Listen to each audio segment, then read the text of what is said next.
Well, good afternoon, everyone, and thank you for joining this webinar, Learning About Reproductive Rights at the Court. I'm Barbara Weinstein. I'm the Associate Director here at the Religious Action Center of Reform Judaism, and I'm also the Director of the Reform Movement's Commission on Social Action. I'm thrilled to have everyone on the call and that our colleagues and friends at WRJ, Women of Reform Judaism, are also sponsoring this program with us. And we're thrilled to have everyone here on what is an extremely interesting day for us to have chosen to host this webinar on the importance of the court. I wish I could tell you that we had the foresight to know that President Obama was going to name his next Supreme Court nominee just this morning. I guess we can take credit for that.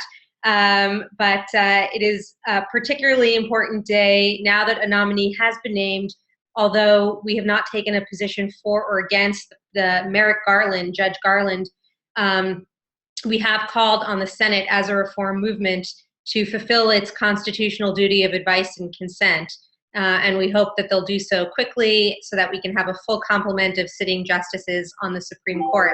I'll just add that a particular area of interest is that Judge Garland is actually a member of Temple Sinai in Washington, D.C., a member of the Reform Jewish movement. So particularly proud day for all of us, I know.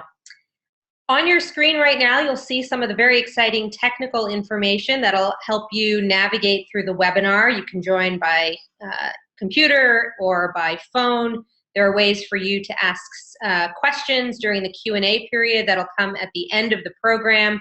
You can do it by virtually raising your hand. There's a little icon that looks like a high five button. You can raise that and we'll know to call on you for questions, or you can type them into the question box as well.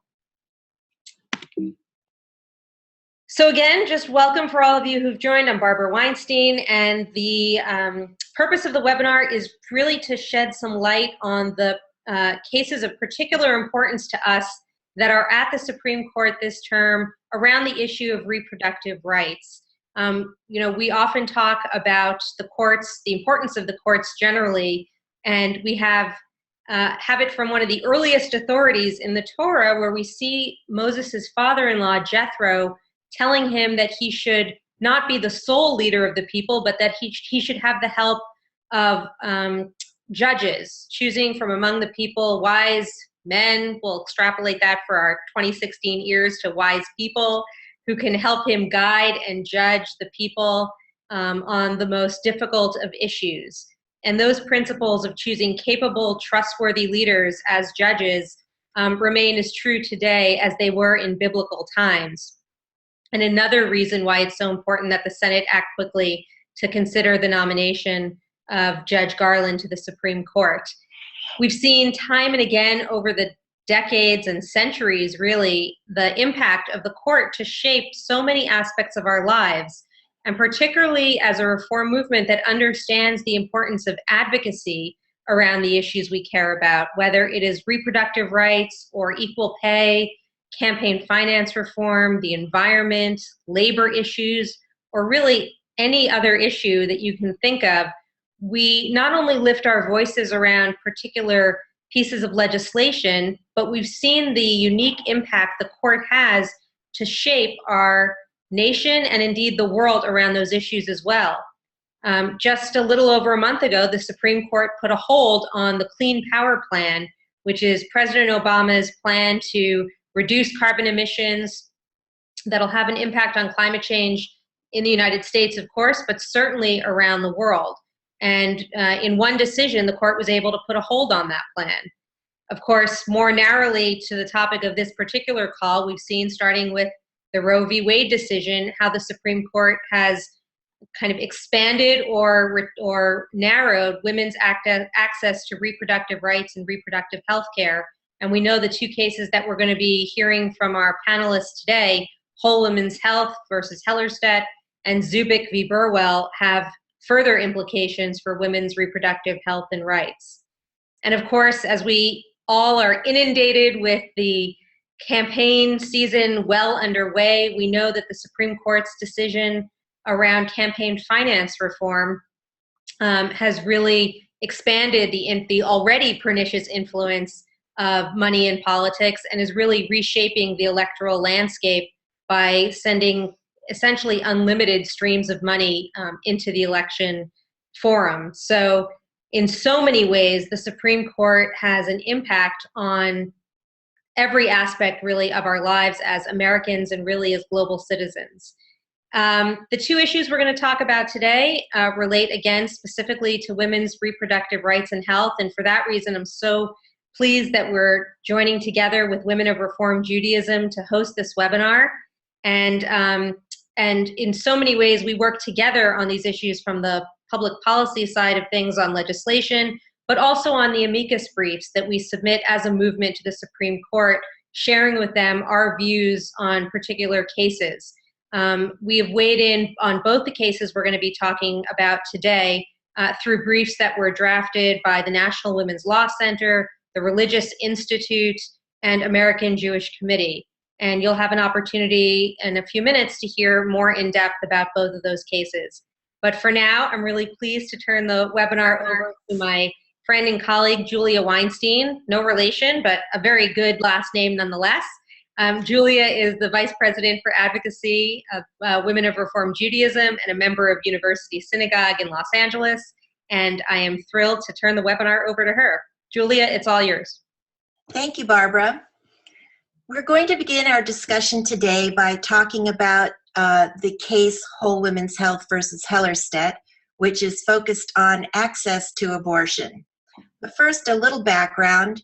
The reform movement has long supported a woman's right to make decisions about her reproductive health.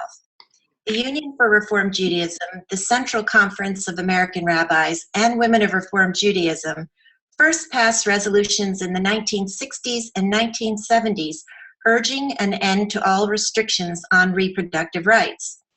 When Roe v. Wade legalized abortion, the Reform Jewish movement applauded the decision for its importance not only in protecting life, but also in safeguarding civil liberties.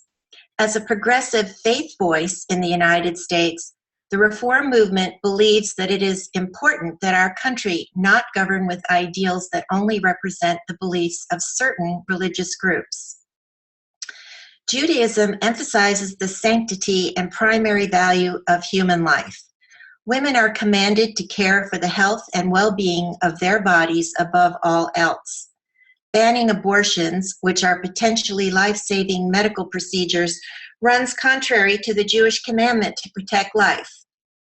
In Exodus, chapter 21, verses 22 to 24, we read, "When men fight and one of them pushes a pregnant woman and a miscarriage results, but no other damage ensues, the one responsible shall be fined according as the woman's husband may exact from him the payment to be based on reckoning.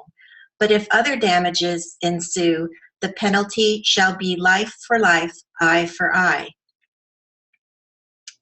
In other words, although an unborn fetus is precious and is to be protected as a potential human being, Judaism views the life of the mother as paramount, placing a higher value on existing life than on potential life.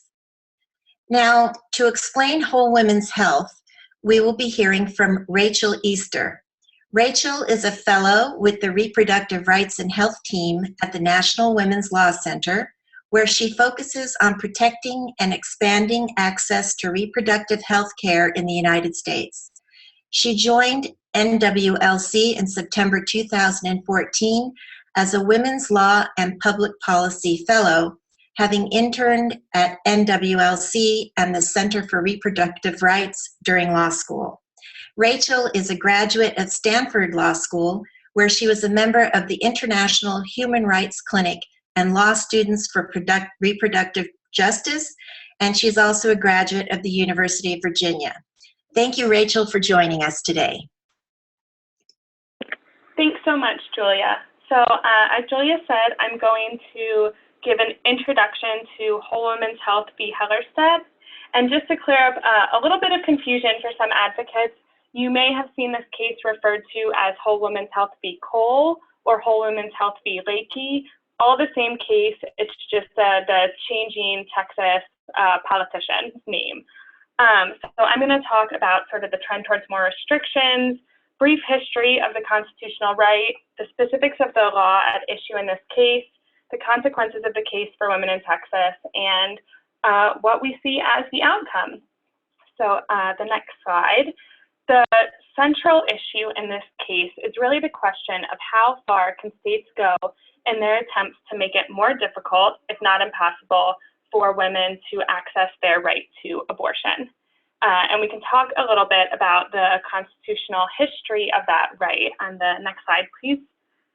So as most people know, in Roe v. Wade, the Supreme Court recognized that the Constitution protects a woman's constitutional right to decide whether to have an abortion. And in the more than 40 years since that decision, the Supreme Court has repeatedly, over and over, reaffirmed that that constitutional right exists. Significantly, in 1992, in the case Planned Parenthood versus Casey, the Supreme Court reaffirmed that right and set up the current legal standard that we use to determine whether regulations put by the government on abortion are constitutional or not. And what the court said in that case was that the government may not impose an undue burden on a woman's right to decide whether to obtain an abortion, or cannot place a substantial obstacle in the path of a woman seeking an abortion. Since Planned Parenthood versus Casey, we have seen a trend from the states doing everything they can to skirt that constitutional standard or make an end run around the Constitution by not banning abortion outright, although we have seen some states attempting to do that as well, but by making it harder for women to get an abortion. And in the last 5 years alone, we have seen 288 restrictions passed in the 50 states on a woman's right to an abortion. Those include restrictions that attempt to close clinics, like what we have seen in Texas, as well as restrictions that make it cost more for women to get an abortion, restrictions that allow people to harass a woman entering and exiting clinics seeking an abortion, requiring women to undergo invasive tests that she doesn't need, and even requiring healthcare providers to lie to women before they obtain an abortion. So next slide. Sort of the heart of these 288 restrictions, or sort of the center focus, has been Texas. And the law at issue in whole women's health is HB 2, which passed in 2013. Many of you may remember it was passed despite Wendy Davis's amazing, I think it's 13-hour filibuster, where she passed a similar, or defeated a similar bill in the Senate. Unfortunately, the next day, Governor Perry called a special session, and the legislature in Texas passed an almost identical bill, which we now know as HB 2. So what does HB 2 do that is at issue here? The next slide, we'll see the two requirements that are at issue with the Supreme Court. The bill does a host of pretty terrible things, but the two at issue are the admitting privileges requirement and the ambulatory surgical center standards. And both of these, the state claims, are done to protect women's health, when in fact they do quite the opposite. So an admitting privileges requirement, the one we see here, requires that doctors that provide abortions at clinics have the ability to admit patients to a hospital within 30 miles of the clinic. This is unnecessary for many, many reasons. First and foremost, abortion is an extremely safe procedure throughout pregnancy, and the chances that a woman needs to go to a hospital as a result of an abortion, a safe and legal abortion, is extremely rare. Also, hospitals are allowed to deny doctors admitting privileges for a host of reasons. They can be arbitrary, or it can be that the hospital is religious. They don't want an abortion provider practicing at their hospital. The hospital can be associated with a med school and require anyone with admitting privileges to also teach on their faculty. And then one that we actually see fairly often is that hospitals require doctors admit a certain number of patients, a minimum number of patients, in order to get or maintain admitting privileges. But for abortion providers, it's extremely hard to meet this minimum number because abortion is so safe and they're admitting so few patients, if any. You know, many of these clinics in Texas have never really had to deal with serious complications in this way. So it turns out that many of the doctors in Texas are just simply unable to get admitting privileges. The other thing at issue is ambulatory surgical center standards. And what these say is that abortion clinics must meet the same licensing requirements as ambulatory surgical centers. And these centers are set up to be able to handle and care for patients who are getting much more invasive outpatient surgical procedures, typically involving general anesthesia, which is rarely used for abortion. And these standards do everything from requiring that there be an oxygen setup in every room, which is extremely expensive, that the halls be 8 feet wide in a clinic so that 2 gurneys can pass each other in a hurry, a certain number of parking spaces, HVAC requirements, all sorts of things that are just totally unnecessary and unrelated to patient safety in the abortion context. And I can't remember the exact numbers off the top of my head, but the district court in this case saw evidence that for a typical abortion clinic in Texas to renovate their clinic to meet the ASC requirements would cost about $1.5 million. To buy or build a new ambulatory surgical center would cost about $3 million. So as you can imagine, that's cost prohibitive, and it just means that a lot of these clinics would be forced to shut down if they have to meet these requirements. So after HB 2 went into effect, several clinics throughout the state of Texas, led by Whole Woman's Health, sued to try and get these requirements removed. They won at the district court, but unfortunately lost at the Fifth Circuit and then appealed that decision to the Supreme Court. And now I want to take a quick look at some slides provided by the Center for Reproductive Rights that show us the impact that this would have on the number of clinics that would be forced to close in Texas because they can't comply with these requirements. So keep in mind when you're looking at these that Texas is home to 5.4 million women of reproductive age. Before HB 2 went into effect, you see 42 clinics providing safe and legal abortion throughout the state of Texas. Then HB 2 went into effect, passed in 2013, and parts of the law have already gone into effect. They're already being enforced throughout the state. So on the next slide, you'll see the parts of the law that have gone into effect have already shut down more than half of the clinics. You can advance to the next slide, please. We are at only 19 clinics throughout the state of Texas at this moment. So you can see huge swaths of Texas. Look at West Texas, have no clinic. The average county in Texas at this point is 111 miles from the closest abortion clinic. Now, if the Supreme Court allows the rest of HB 2 to go into effect, if we lose at the Supreme Court, then we will have at most 10 abortion clinics in the entire state of Texas to serve those 5.4 million women of reproductive age. As you can see, all of West Texas is totally without a clinic. And if you look down to the southern tip of Texas, that one red dot, that's the McAllen Clinic. It would be allowed to provide abortions only on a very limited basis, which would make it hard for women to get appointments there, but also hard for the clinic to actually be able to stay open. So that means you have southern Texas without a clinic, western Texas without a clinic, and it's important to note that southern and western Texas are particularly impoverished areas, federally designated as medically underserved.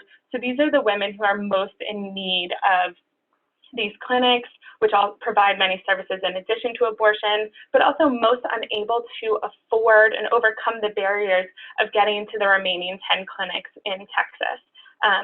Some of these women will live more than 250 miles from the closest clinic. So what does that mean practically for women in Texas? We can go to the next, thanks. So let's think about a woman who lives in Fort Stockton, Texas. Without the clinics in El Paso, she's going to have to get herself to a clinic in San Antonio. She may have to take public transportation because she doesn't have a car. That's going to require over 11 hours of travel on a Greyhound bus with a bus ticket that's going to cost at least $100 each way. If she's seeking a medication abortion, which many women prefer, she would need to make this trip twice in order to receive both doses of the medication because of other restrictions that they have in Texas law, or she has to stay overnight and pay for a hotel. And she may need to go back for a third visit for a required follow-up appointment her provider must schedule 2 weeks later because of Texas law. So these increased travel times, these increased costs, all of it adds up. As I said, you have these indirect costs of gas or public transportation, potentially hotel costs, additional time off of work, which may be very difficult for some women to get. They may also have trouble explaining to their boss or not want to have to tell their boss why they need time off work. And because the majority of women who get abortions are already mothers, it also means securing childcare or bringing their children with them for this onerous travel. The other thing that we see is that there are going to be delays for women obtaining care. When we've gone from the 42 to the 19 clinics, that has already happened in Texas, we already see that women are delayed. The wait times for women to get an initial appointment are up to 3 weeks longer than they used to be in Texas at some of the clinics throughout the state. And as you can imagine, if we go from 19 down to 9 or 10 clinics, that's going to get even more extreme.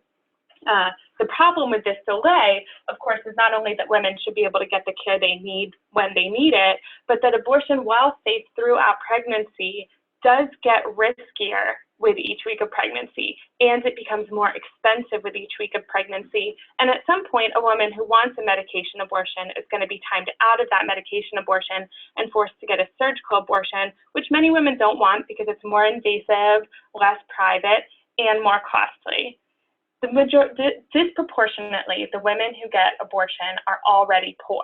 So these women are already saving up for the procedure. Now you have a delay that's making the procedure more expensive, and you have these increased indirect costs, and these women suddenly find themselves in a situation where they have a moving target for the amount that they need to save up. For those women who are already poor, you're entrenching existing instability, economic instability, and for other women, they're just not going to be able to save up enough money for the procedure, and they will have to forego a safe legal abortion altogether. What that may mean is more women turning to unsafe methods in order to try and terminate a pregnancy. In Texas, there is some evidence that women cross the border to Mexico, where the medications used for medication abortion are available over the counter. And while these medications are safe, these women don't have proper understanding of dosage and things like that. There have been stories of women taking 10 times the amount they want because they wanted to be sure that it would stick and landing themselves in the hospital. And for those women who are unable to get an abortion altogether, there are going to be long-term consequences. And this is what we focused on in our amicus brief to the Supreme Court, was the way that abortion rights interact with a woman's equality and economic security rights. Because when a woman is unable to get an abortion, it's going to threaten her financial well-being, her job security, workforce participation, and educational attainment. On the next slide, we have a graphic, and it is looking at this study, which compared women who wanted an abortion and were able to get it, and women who wanted an abortion but were turned away for various reasons. And in that comparison, it found that 1 year later, women who were unable to get an abortion were worse off financially. The women denied an abortion were more likely to live in poverty and less likely to be employed in a full-time job. There's also studies indicating that women may face diminished earnings, may have career advancement interrupted, may not be able to complete their education, and will have fewer resources for the children they already have when unable to get an abortion. Taken all together, if that isn't an undue burden, I'm not really sure what is. So on the next slide, I think I have a picture. Yes. So oral argument was held on March 2nd. I was standing outside the court. There was a wonderful rally. Advocates were really excited to be there. I think there were like 2,000 advocates for our side, providers speaking. And inside the court, the liberal justices really dominated the argument, really showing that Texas's justification that this promotes women's health is a complete farce. So all in all, a great day. We expect a decision at the end of June. And as I said, for more than 4 decades, the court has reaffirmed women's constitutional right to decide whether to obtain an abortion. And we are fully confident that that will remain true, because forcing clinics to shut down, forcing women to travel 500 miles, and others to forgo an abortion altogether, that is an undue burden. So I think that's all I have on whole women's health. Thank you so much. Thank you very much, Rachel. Before continuing, there's a little bit of business, and that is, at the end of the webinar, there will be a few minutes for Rachel and our other speakers to answer questions. So if you have a question that you would like to submit, feel free to type it into the Q&A box on your screen at any time during the webinar, and we will make sure it gets answered. So as Barbara mentioned earlier, one way to advocate on Supreme Court cases is to file and sign on to amicus briefs. For Whole Women's Health, the Union for Reform Judaism and the Central Conference of American Rabbis signed on to an amicus brief authored by the Religious Institute. That brief raised the important point that many religious traditions recognize and support the moral right of each woman to make her own decisions about her pregnancy in accordance with her faith and conscience. In that same case, Women of Reform Judaism signed on to the brief authored by the National Women's Law Center that Rachel was referring to. That brief argued that abortion restrictions, such as those in Texas, deny the equal dignity guaranteed to women under the 14th Amendment by unduly burdening a woman's constitutional right to decide whether or not to carry a pregnancy to term. And as Rachel explained, such laws violate the constitutionally protected liberty to make intimate personal decisions and impose substantial costs on women and deprive them of the ability to access medical services. So the Women of Reform Judaism signed on to the brief that most advocated on the women's issues. So now we're going to move on to hear about the second case, the Supreme Court term, which is related to reproductive rights, and that is the Zubik v. Burwell case. This case is about the Affordable Care Act's contraceptive coverage rule and the accommodation for religious nonprofits. It deals not only with issues of reproductive rights, but also with religious liberty and the separation of church and state. To teach us more about this case, we will be hearing from Rabbi Marla Feldman, who is Executive Director of Women of Reform Judaism. A Reform rabbi and lawyer, Rabbi Feldman was previously Director of the Commission on Social Action of Reform Judaism, the CSA, and she was also previously Director of Development for the Union for Reform Judaism.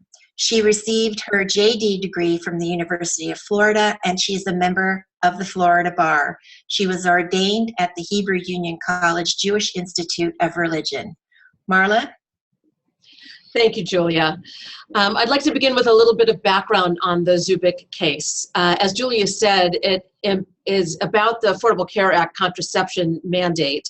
That mandate applies to employers of at least 50 employees. And they are required to cover in their health plans for their employees 20 forms of birth control, which includes everything from sterilization, IUDs, birth control pills, and the morning after pill. At the initial stages, there were exemptions put in place in the bill for houses of worship. It's pretty standard in legislation to have such exemptions. And so the women in those houses, working for those houses of worship, including, for example, a Reform synagogue or a Catholic church, do not receive coverage under the ACA for contraception, the presumption being that those employees are more likely than not to share the religious views of their employer. Another issue arose with what we refer to as religiously affiliated nonprofits. Those are, for example, Catholic hospitals or Baptist universities or religiously affiliated charities. For example, a Jewish Family Service would be a religiously affiliated charity, or Catholic Family Services, and so on. So in those cases, they were not given an actual exemption the way houses of worship were, but they were allowed an accommodation, and this evolved over time. Frankly, the reform movement was somewhat involved in helping to craft what that accommodation might look like. In this accommodation, those organizations that have an objection would notify the government of their objection, and then the government steps in and works directly with their health plan in order to provide separately coverage for their employees, and they are not paid for through the employer. Subsequently, last year's case on Hobby Lobby extended that permission to access the accommodation to for-profit corporations that are closely held where there is a religious claim that is made. So the Zubik case is actually a consolidation of seven individual cases from a variety of religious nonprofit organizations that claim that even that accommodation provision still violates their rights under RFRA, the Religious Freedom Restoration Act. So a word about RFRA. Again, the Reform movement was very involved in crafting RFRA, which protects those whose sincerely held religious beliefs are impacted by a governmental law. So RFRA protects people if there is a substantial burden, that's a term of art, a substantial burden on their religious beliefs. If that is the case, the law would violate RFRA, the provision would violate RFRA, except if there is a compelling government interest and the provision offers the least restrictive means possible to affect that compelling government interest. So it's a three-pronged test. First, you have to establish that there has been a substantial burden on an individual's religious beliefs. Then you have to establish that there is a compelling government interest. And then you have to establish that what they're required to do is actually the least restrictive means possible. So in these cases, those who are objecting to the accommodation claim that even with the accommodation, they are complicit in providing contraceptive coverage in violation of their sincerely held religious beliefs. There are some who object only to some of those 20 forms of birth control, particularly an IUD and the morning after pills are objectionable to some, whereas the others are not. So there's a spectrum in what they're objecting to as well. They object to the fact that their notification to the government actually triggers that accommodation process. And their insurance company is actually part of the plan that the government then would work with their insurance company to provide those services directly without the employer paying for it. And yet they feel that they are complicit by triggering that whole process. They argue that least restrictive wouldn't mean the accommodation that's been worked out, but rather would be some kind of solution that would have absolutely no involvement from them at all, like an exemption that the houses of worship has, or something that involves the government directly with their employees, but doesn't involve their own health insurance government and isn't triggered by an act of their own. The governmental response, which we have generally agreed with, is not to disagree with the fact that there are substantial religious beliefs at play, but that even when that is the case, there is a compelling interest in providing full and equal benefits to preventive health coverage, in this case, contraception, and that it is, in fact, the least restrictive means possible, that filling out a simple form is not a substantial burden. So go on to the next slide, please.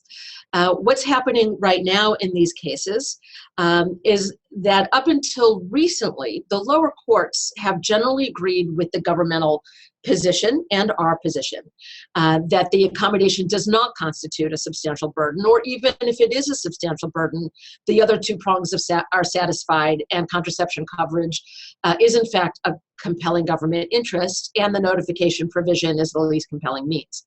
However, recently the 8th Circuit, which is the court based in St. Louis, it covers Arkansas, Iowa, Minnesota, Missouri, Nebraska, North Dakota, and South Dakota.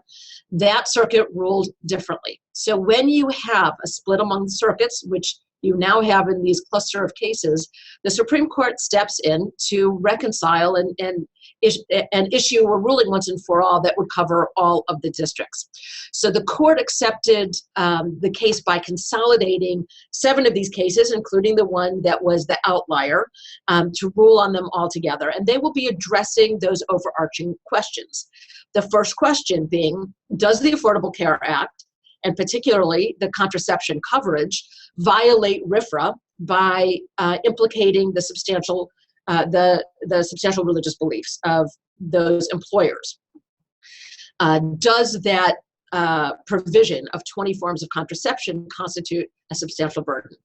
The answer to that is yes, then the next question is, does the requirement fulfill a compelling government interest?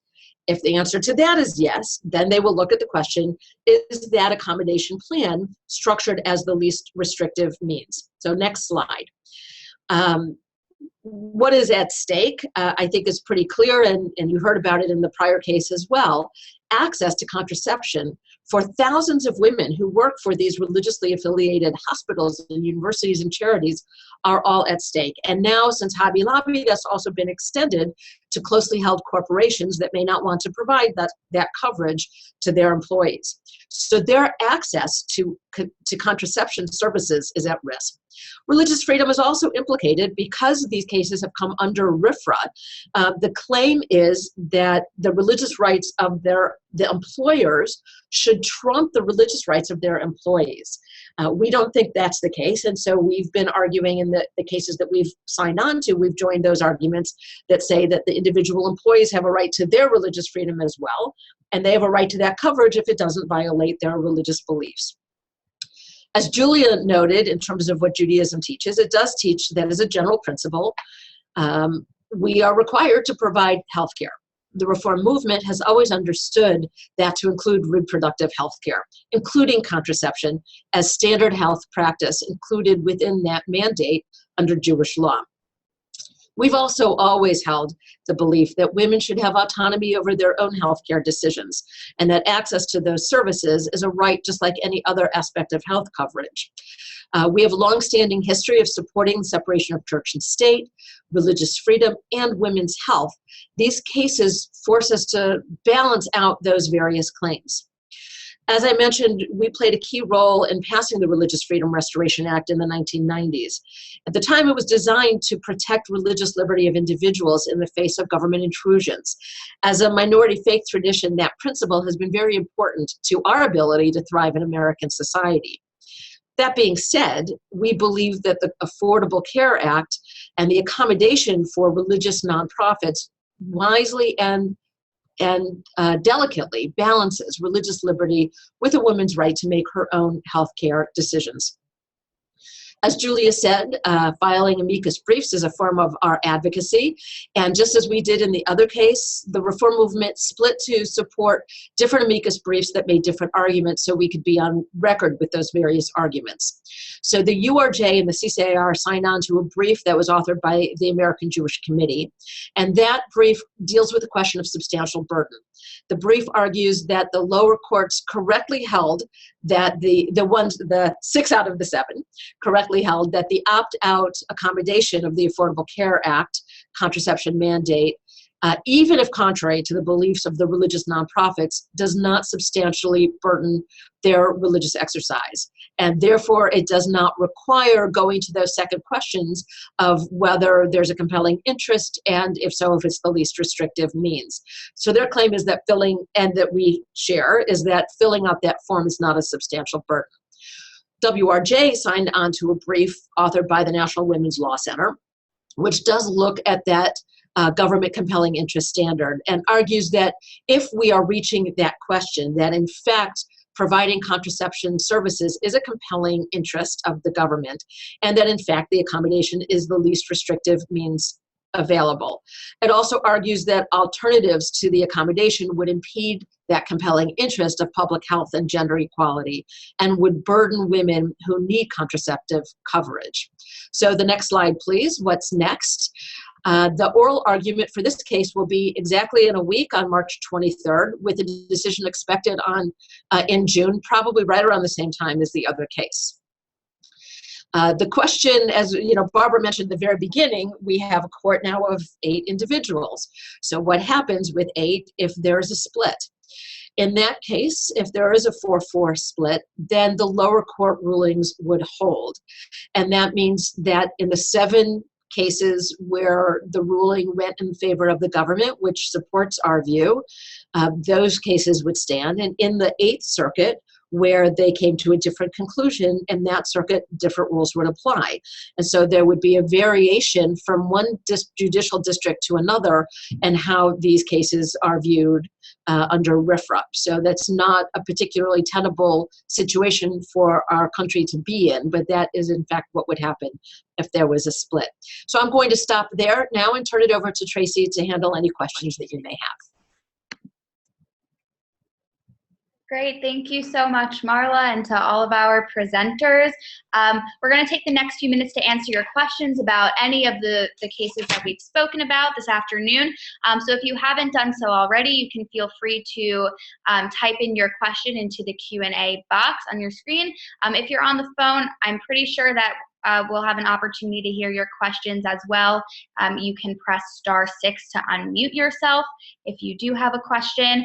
On the line, as well as Marla, to answer questions about Zubik v. Burwell, we also have Layla Abul-Fazli, a senior counsel at the National Women's Law Center, and she'll also be available on the line to answer questions about Zubik. While I wait for some questions to come in, we have one already from Mona Miller. It's quite long, so just to summarize it, if someone could answer, how do we talk about issues of both reproductive rights and religious freedom without compromising one or the other, particularly from a more progressive angle?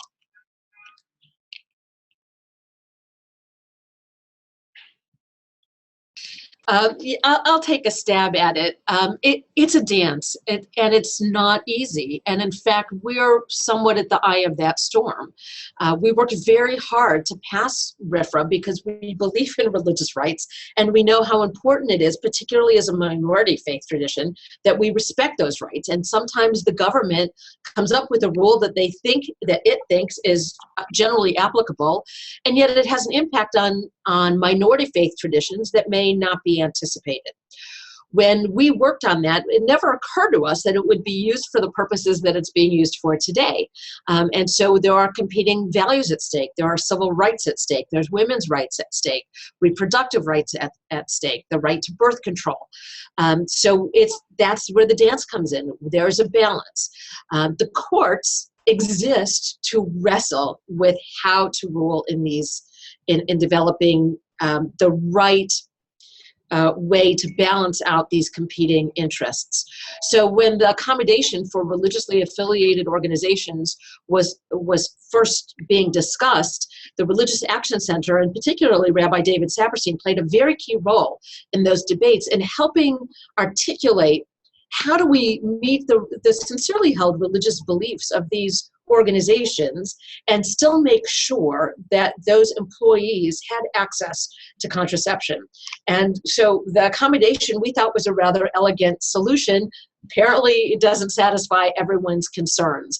If the court rules in a different way, we will have to find another way to make sure that we're meeting the needs on both sides of this case. So I think in terms of the optics, and you mentioned how in your question, Mona, about the tone deafness to some extent and how these issues are coming up. I think one of our unique roles is to be able to speak to both concerns because we share both concerns. We share a concern that people's sincerely held religious beliefs are upheld. And we respect the fact that there are different religious views here. On the other hand, we also believe that women's religious rights need to be respected and that an employer's rights is not to be elevated over their employees' religious rights in these kinds of decisions. So I think our voice is very important because we can really speak to both issues.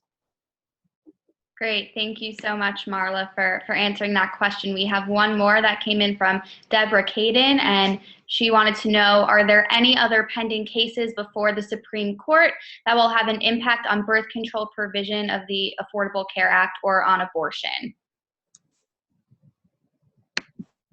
I'm going to unmute Layla as well, if you'd like to answer.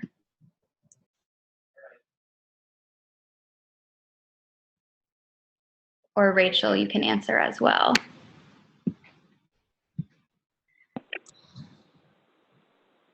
To be honest, not that I know of, but I don't know the entire Supreme Court docket. There are other abortion cases that are sort of making their way up to the Supreme Court, actually some that deal with similar admitting privileges and ASC requirements as what we're seeing in Texas.